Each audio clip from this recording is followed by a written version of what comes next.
তাপসের বিরুদ্ধে মামলা করেছিলেন ইশরাক। ৩.৫ বছরে শেখ হাসিনার সময় ৩২ বার হয়েছে, এখন দ্রুত হয়েছে, এটা খুব ভুল তুলনা।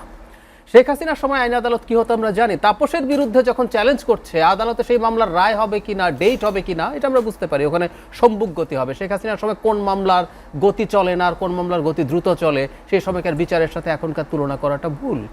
আর কম সময়ের মধ্যে প্রচুর ডেটের মানে আমাদের সামনে প্রচুর নজির আছে। এমনকি এই যে জনাব ইশরাককে নিয়ে তার শপথ না দেওয়ার জন্য যে রিট হয়েছে, পরপর রিট হচ্ছে এবং আগামীকাল রায় দেওয়া হবে বলেনি।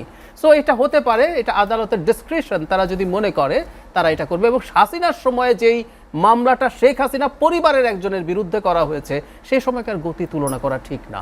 আর আমি না টেকনিক্যালিটিসে ঢুকতে চাই না, অনেক আলোচনা চলে আসে। ডক্টর ইউনূসের মামলা সবগুলো কোনভাবে সরানো হয়েছে জানেন?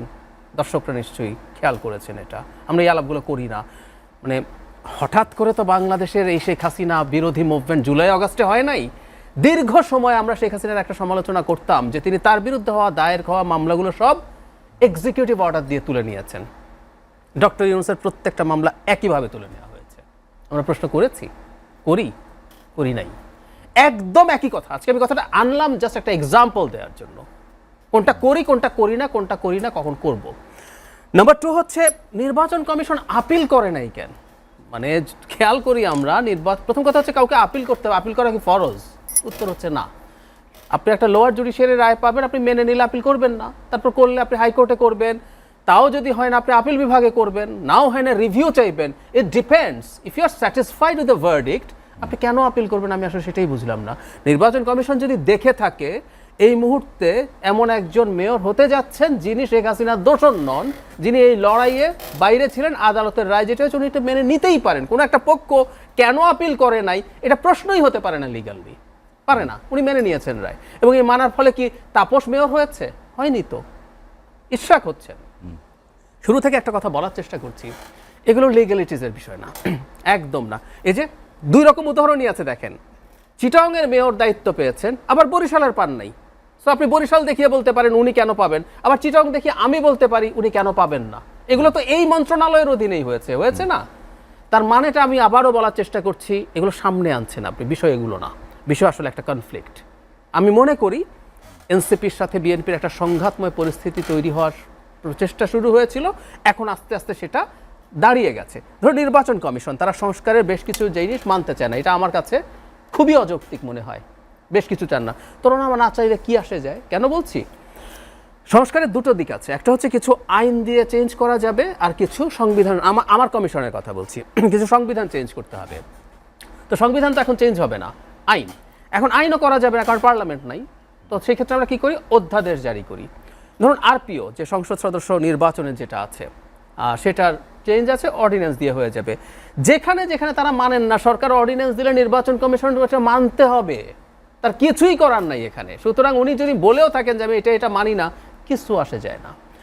ওনাদের দল থেকে আরেকটা অভিযোগ করা হয়েছে যে 2022 সালে যে আইন, আমরা একটা আইন প্রপোজ করেছি, কিন্তু মজার ব্যাপার সেই আইনে এবার নির্বাচন কমিশন তৈরি হওয়া যেত না, কারণ আমাদের প্রপোজড আইনে সংসদ সদস্যদের ইনভলভমেন্ট আছে, এই মুহূর্তে কোনো পার্লামেন্ট নেই, সুতরাং ওটা দিয়ে সম্ভব ছিল না।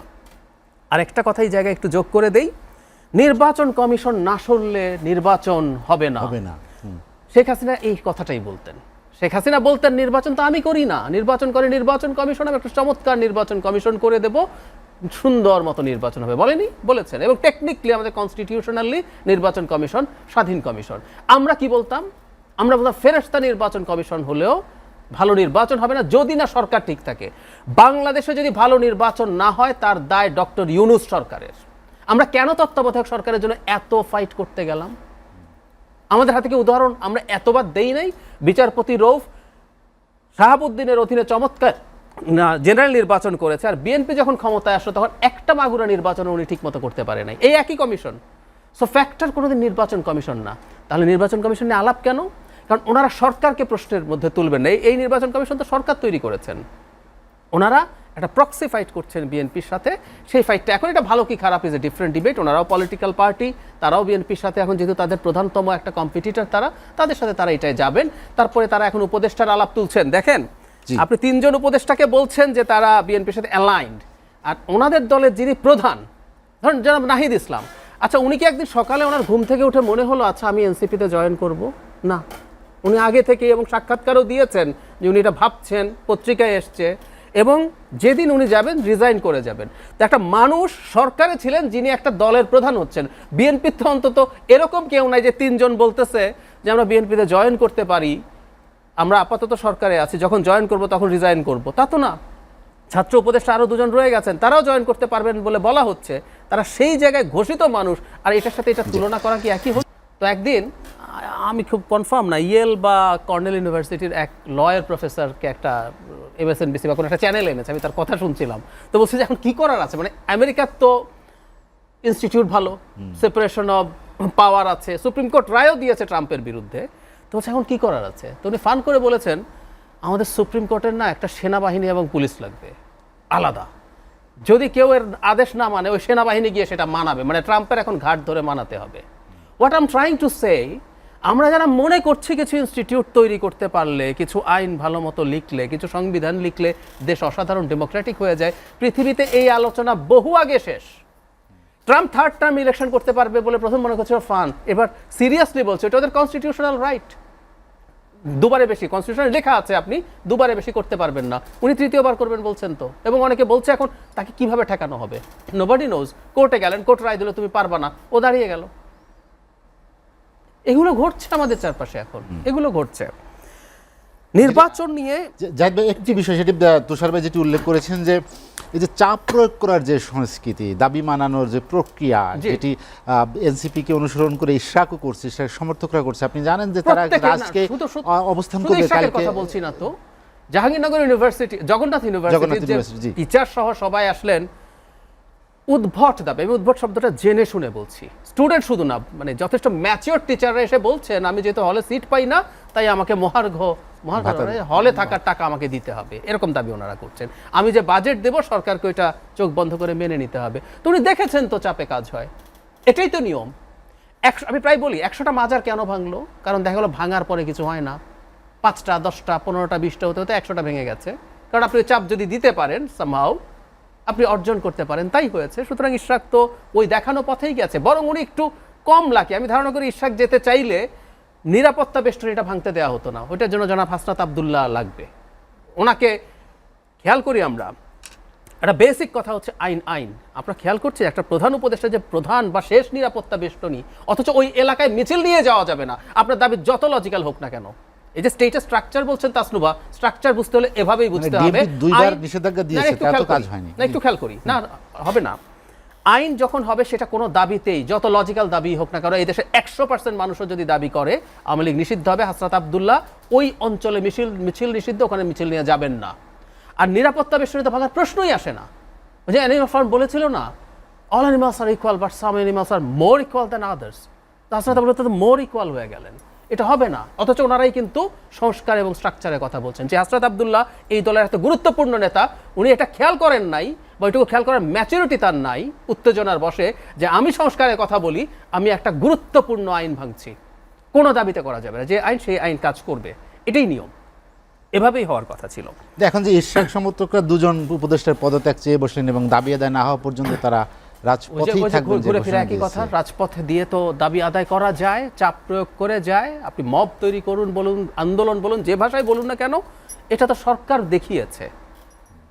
একটা কথা মনে রাখবেন, এক্সাম্পল আসলে তৈরি হয় যখনই আপনি কোনো একটা জায়গায় ওই এক্সাম্পলটা রাখতে থাকবেন, কোনো একটা জায়গায় হতে থাকবে, তখন এটা হবে, এটাই খুব স্বাভাবিক, এতে তো প্রবলেমের কিছু নাই, এটা তো হবেই।